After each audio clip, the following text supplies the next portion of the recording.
नमो ॐ विष्णुपादाय कृष्णपृष्ठाय भूतले श्रीमते भक्ति वेदांत स्वामिन् इति नामिने। नमस्ते सारस्वते देवे गौरवाणी प्रचारिणे निर्विशेष शून्यवादी पाश्चात्य देशतारिणे। जय श्री कृष्ण चैतन्य प्रभु नित्यानंद श्री अद्वैत गदाधर श्रीवासादि गौर भक्तवृंद। हरे कृष्णा कृष्णा कृष्णा हरे हरे हरे राम राम राम हरे हरे। हरे कृष्णा कृष्णा कृष्णा हरे हरे हरे राम राम राम हरे हरे। हरे कृष्णा कृष्णा कृष्णा हरे हरे हरे राम राम राम हरे हरे। श्रील प्रभुपाद की जय। जय Sheila Prabhupada. We are reading On the Way to Krishna, Chapter 2. On the mundane platform, what is morality for one person is immorality for another, and what is immorality for one person is morality for another. According to the Hindu conception, the drinking of wine is immoral, whereas in the Western world, wine drinking is not considered immoral, but it is a common thing. So morality is dependent on time, place, circumstances, social position, etc. There is, however, a sense of morality and immorality in all societies. तो यहाँ पर प्रभुपाद जी क्या बता रहे हैं कि जो moral principles हैं आज की डेट में, जो नैतिक नियम है, मॉरल प्रिंसिपल्स, वो देश काल परिस्थिति, ठीक है, सोशल स्टेटस, इन सब पर डिपेंड करते हैं। अगर हम भौतिक प्लेटफॉर्म पे देखें, किसी के लिए कोई चीज अनैतिक हो सकती है, लेकिन किसी और के लिए वही चीज नैतिक हो सकती है। इसमें एग्जाम्पल दे रहे हैं कि भाई शराब का सेवन। अब अगर हम हिंदू कंसेप्शन की, अगर हम हिंदुओं की बात करें तो शराब के सेवन को अनैतिक माना जाता है, लेकिन अगर हम पाश्चात्य देशों में जाएं तो इसको अनैतिक नहीं मानते क्योंकि ये बहुत कॉमन है वहां पर, ठीक है। तो इसीलिए जो नैतिकता और अनैतिकता जो है वो देश काल परिस्थिति इन सब पर, मतलब आज की डेट में भौतिक स्तर की अगर हम बात करें, भौतिक जगत की बात करें तो नैतिकता या अनैतिकता ये देश काल परिस्थिति इस पर निर्भर करती है। हाँ, लेकिन इतना है कि हर एक सोसाइटी में, चाहे हम हिंदुओं की बात करें या क्रिश्चियंस की बात करें या कहीं किसी भी सोसाइटी की बात करें, तो उसमें कुछ ना कुछ प्रिंसिपल्स जो है ना, मॉरल इमोरल ऐसे बनाए हुए हैं, है ना। In this verse, Krishna points out that even if one is engaged in immoral acts, but at the same time is fully in Krishna consciousness, he is to be considered a sadhu or saint. In other words, although a person may have some immoral habits due to his past association, if he is engaged fully in Krishna consciousness, these habits are not to be considered important. Whatever the case, if one becomes Krishna conscious, he will gradually be purified and will become a sadhu. As one progresses in executing Krishna consciousness, his bad habits diminish and he attains to saintly perfection. तो कुछ भी social norms के हिसाब से, social society के हिसाब से कभी ऐसा अगर प्रतीत होता है कि ये जो भक्त है, ये जो कार्य कर रहे हैं, वो उसके साथ फिट नहीं बैठ रहे हैं, उस सोसाइटी के साथ, वो मॉरली नहीं माने जा रहे हैं उस सोसाइटी में, लेकिन फिर भी क्या है, उसको हमें साधु मानना चाहिए क्योंकि वो दृढ़ता से कृष्ण भक्ति में लगा है। और इसका रूट कॉज यही है कि जो पास्ट हैबिट्स है, अभी भौतिक गंदगी पूरी गई नहीं है, तो एक्सीडेंटली ऐसा हो सकता है कि कुछ मिस्टेक हो जाए, लेकिन इसमें यह है क्योंकि वो संकल्प उसका मजबूत है, तो इसका मतलब जब वो पूर्ण दृढ़ता के साथ इस कृष्ण भक्ति में आगे बढ़ता रहेगा तो क्या होगा, एक समय आएगा जब वो पूर्ण रूप से शुद्ध हो जाएगा, और पूर्ण रूप से क्या है, साधु हो जाएगा, है ना, पूर्ण रूप से साधु बन जाएगा, और उसके जो भी बैड हैबिट्स हैं वो सब नष्ट हो जाएंगे और वो परफेक्ट साधु पूर्ण साधु वो बन जाएगा। ठीक है, ये थीफ वाली स्टोरी कल हमने कर ली थी। अब देखिए इसी के आगे अब नेक्स्ट श्लोक जो है 9th चैप्टर का 9.31, यहाँ पर भगवान श्री कृष्ण क्या कह रहे हैं, he quickly becomes righteous and attains lasting peace. O son of Kunti, declare it boldly that my devotee never perishes. ये बहुत इंपॉर्टेंट श्लोक है। वह तुरंत धर्मात्मा बन जाता है और स्थायी शांति को प्राप्त होता है। हे कुंती पुत्र, निडर होकर घोषणा कर दो कि मेरे भक्त का कभी विनाश नहीं होता। देखो भगवान कितनी सिक्योरिटी हमें दे रहे हैं, देख रहे हैं, और तो भी हम भक्ति नहीं करते हैं। भगवान क्या कह रहे हैं, मेरे भक्त का कभी विनाश नहीं होता, है ना। Because one has committed himself to Krishna consciousness, it is proclaimed here by Shri Krishna that within a very short time he will become saintly. तो यहाँ पर देख रहे हो क्विकली बोला है, क्विकली, आई थिंक क्षिप्रम बोलते हैं उसको, क्षिप्रम मतलब शीघ्र ही वो धर्मात्मा बन जाता है। तो अगर संकल्प मजबूत रहेगा और एक्सीडेंटल फॉल डाउन भी अगर हो गया है, लेकिन अगर संकल्प हमने मजबूत रखा तो क्या होगा, बहुत जल्द ही वो भक्त जो है वो पूर्ण रूप से शुद्ध हो जाएगा, है ना। और ये भगवान ये हमें यहाँ पर बता रहे हैं। One may pull the plug out of an electric fan and the fan may still go on even though the juice has been disconnected, but it is understood that the fan will soon come to stop. Once we take shelter of the lotus feet of Krishna, we turn the switch off for our karmic activities, and although these activities may still revolve, it is to be understood that they will quickly diminish. इसमें Prabhupada ji example दे रहे हैं कि जैसे पंखे का जब हमने button of किया तो क्या होता है, जब तक पंखा पूरा रुके तो फिर भी क्या है, धीरे धीरे धीरे वो चल रहा होता है ना, उसको रुकने में टाइम लगता है थोड़ा सा, उसके बाद जाकर के क्या है कि वो पूर्ण रूप से रुक जाता है। उसी तरीके से जब हम कृष्ण भावनामृत में आते हैं तो पास कर्मों के कारण कुछ जो भौतिक एक्टिविटीज हैं, कार्मिक एक्टिविटीज हैं, वो भी क्या है, इस पंखे की तरह ही क्या है, घूमती है धीरे धीरे, लेकिन फिर आगे आकर के क्या होगा, वो सब फिर खत्म हो जाती है। ठीक है, और आगे क्या कह रहे हैं, it is a fact that whoever takes to Krishna consciousness does not have to endeavor independently to become a good man. All the good qualifications will automatically come. तो यहाँ पर प्रभुपाद जी कह रहे हैं कि जब हम कृष्ण भक्ति में आगे बढ़ते हैं, कृष्ण भावनामृत को जब हम जीवन में लेते हैं तो क्या होता है, हमें अलग से एक अच्छा व्यक्ति बनने का, अच्छा मनुष्य बनने का प्रयास नहीं करना पड़ता, वो स्वतः ही हो जाता है, वो इम्प्लिसिट है, इंटीग्रल है इसका। It is stated in the Srimad Bhagavatam that one who has attained Krishna consciousness has simultaneously attained all good qualities. On the other hand, if a person is devoid of God consciousness and yet many good qualities, his good qualities are to be considered useless, for he will not in any way be prohibited from doing that which is undesirable.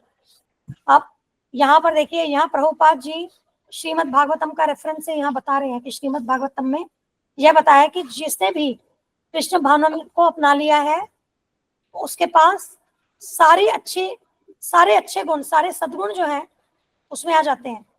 लेकिन जो Krishna conscious नहीं है, God conscious नहीं है, चाहे उसके अंदर कहने को कितने भी सद्गुण दिखाई दे, लगे कि ये तो बहुत गुणवान है, पर वास्तव में क्या है कि उसके वो सारे गुण जो है ना वो यूजलेस हो जाते हैं, व्यर्थ के होते हैं, वे सारे सद्गुण उसके व्यर्थ के होते हैं, क्योंकि उसमें पॉसिबिलिटी आगे ये आ जाती है कि वो ऐसे कार्य भी कर सकता है जो कि उसे नहीं करने चाहिए, वो ऐसी अवस्था भी आ सकती है।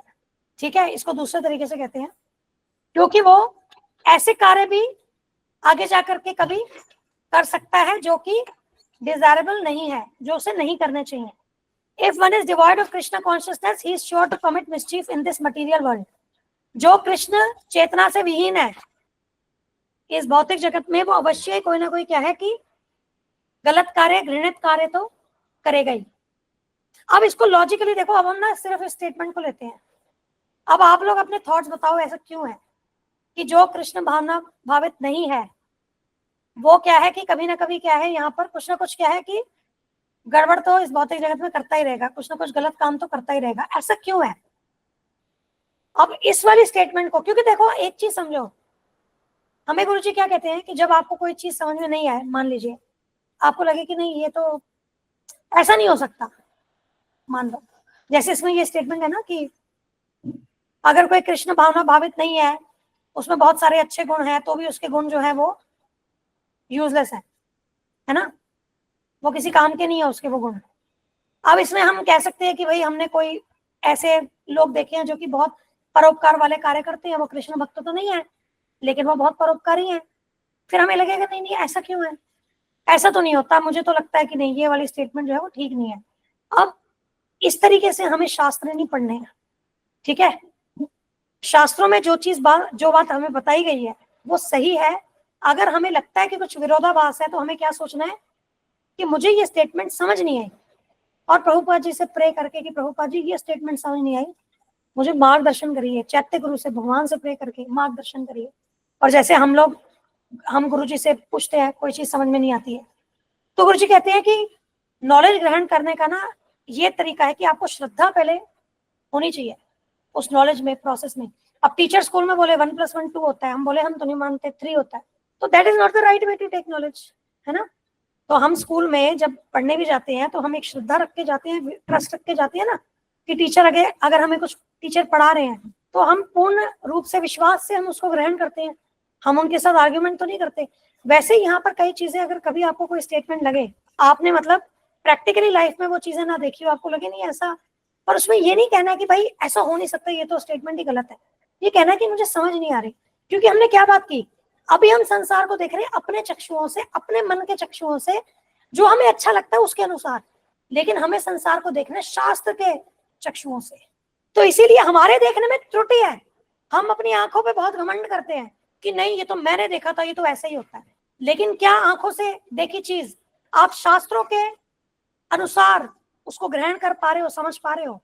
That is the question, that is to be understood. तो इसलिए क्या है कि कोई चीज नहीं समझ आ रही है ना, नकारना नहीं है कि नहीं ये गलत है, रिजेक्ट नहीं करना है, आपको उसको समझने का प्रयास करना है, इनफैक्ट उसको प्रूव करने का प्रयास करना है। अगर कृष्णा ने ये बोला है, प्रभुपाद जी ने ये बोला है, तो इसको प्रूव करना है मुझे, क्योंकि वो स्टेटमेंट सही है, ठीक है। तो अब ये लास्ट वाला जो पॉइंट है कि जब हम, अगर कोई व्यक्ति कृष्ण भावना भावित से रहित है, ठीक है, तो वो कहीं ना कहीं वो कुछ ना कुछ क्या है कि संसार में उत्पात मचाता ही रहेगा, ठीक है, क्लियर है। अब इसको कैसे प्रूव करेंगे, कैसे समझते हो बताओ। या इसके ऊपर वाली स्टेटमेंट, कृष्ण भक्त में सारे सद्गुण आ जाते हैं, जो कृष्ण भक्त नहीं है उसमें कितने भी हमें सद्गुण दिखे लेकिन वो सारे गुण उसके बेकार हैं। और जो कृष्ण भक्त नहीं है कभी ना कभी वो कुछ ना कुछ गड़बड़ तो संसार में कुछ गलतियां करता रहेगा, उत्पात मचाता रहेगा, कुछ निकृष्ट कार्य करता रहेगा, क्योंकि अभी वो कृष्ण चेतना में नहीं है।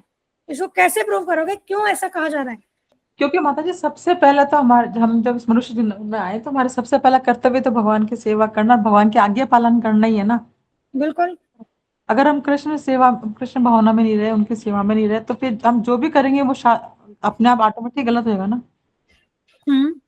और फिर शास्त्रों को नहीं मानेंगे, वो मतलब सब चीजें ऑटो एक सर्किल बनता जाएगा ना अपने आप ही। शुरुआत ही हमारी है ये कि हम भगवान के दास हैं, हम भगवान के अंश हैं, तो तभी तो हमें विनम्रता आएगी, दूसरे को हम उनका अंश समझेंगे तो उनसे हम सही व्यवहार करेंगे, मतलब सब कुछ अपने आप ही हो जाएगा ना, ये तो सब चीजें।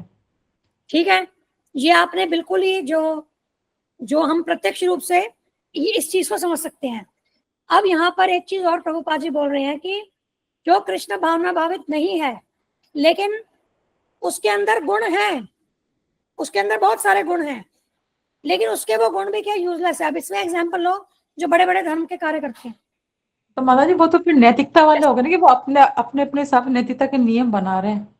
अब नैतिकता में जैसे अभी आप कह रहे हो कि वो दान दे रहे हैं, खाना किसी को मान लो खाना डिस्ट्रीब्यूट कर रहे हैं, वो कर रहे हैं, तो अब वो खाना तो उन्होंने डिस्ट्रीब्यूट किया, लेकिन पहली बात तो फिर वो भगवान को ऑफर नहीं होगा, भगवान को बिना भोग लगाए ऑफर करके देंगे तो वैसे उसमें पाप हो जाएंगे। हाँ दूसरी बात है, जिसको दे रहे हैं हमको वो भी नहीं पता कि वो क्या कृष्ण भावनावत है नहीं है, तो उनको हम कैसे दे सकते हैं। फिर वो सब कुछ गलत काम कर रहा हो तो उसका भी तो फिर पाप हमारे ऊपर ही आएगा ना। अगर हम किसी गलत व्यक्ति के साथ दे रहे हैं तो वो गलत का भी साथ हमें भी आएगा। नैतिकता के नियम तो सब अपने अपने हिसाब से अलग अलग सोच लेते हैं ना, अपने अपने मापदंड। हाँ बिल्कुल।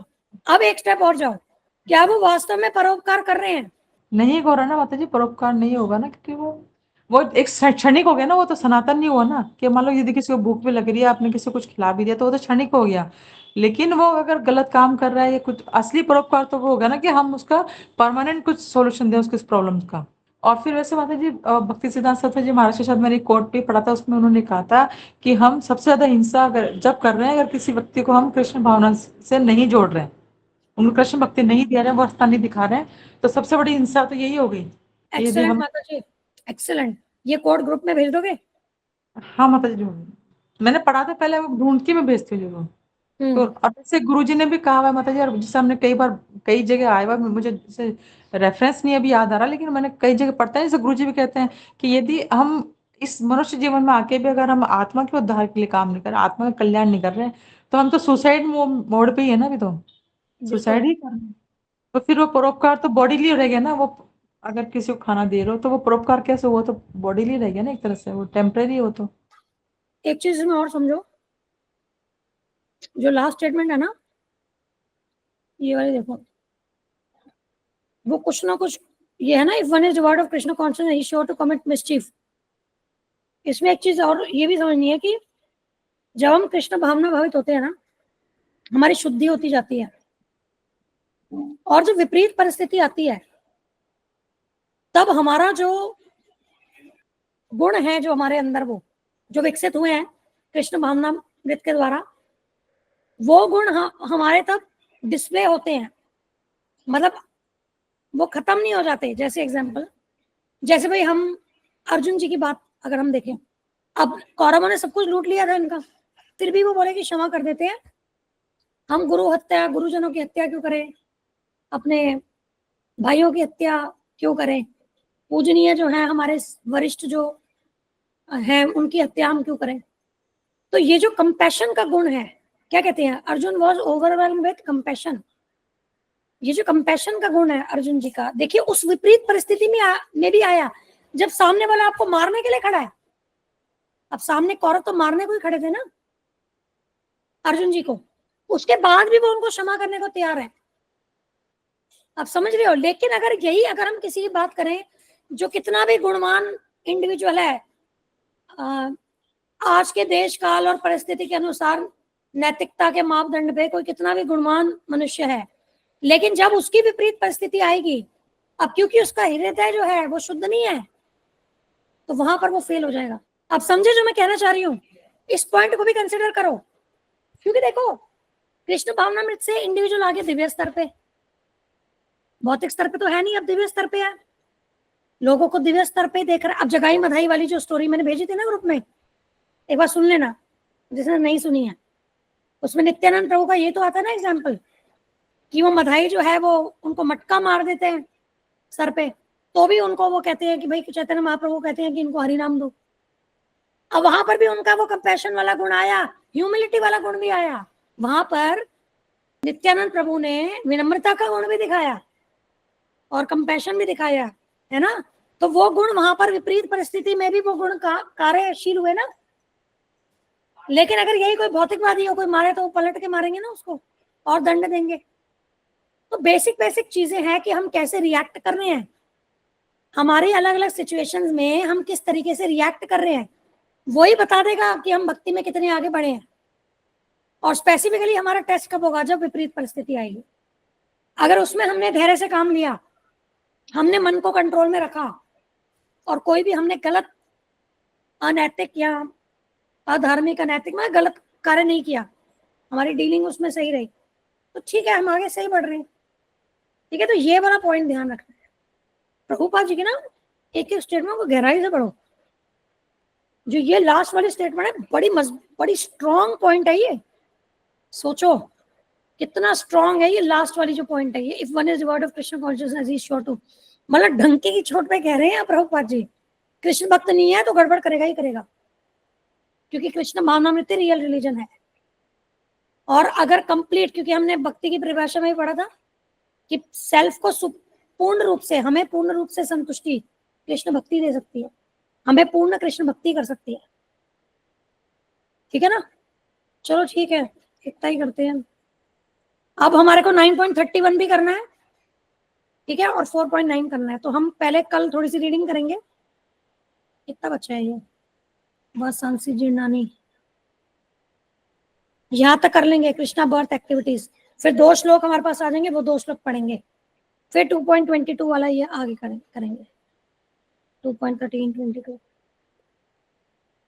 तो क्लोज करें सेशन। ठीक है माता जी, ओके। थैंक यू, सब अपना ध्यान हरे रखना। कृष्णा। हरे कृष्णा, धन्यवाद, प्रणाम। हरे कृष्णा माता जी, धन्यवाद प्रणाम। जय श्री प्रभुपाद। जय श्री प्रभुपाद। थैंक यू माता जी। थैंक यू, हरि बोल।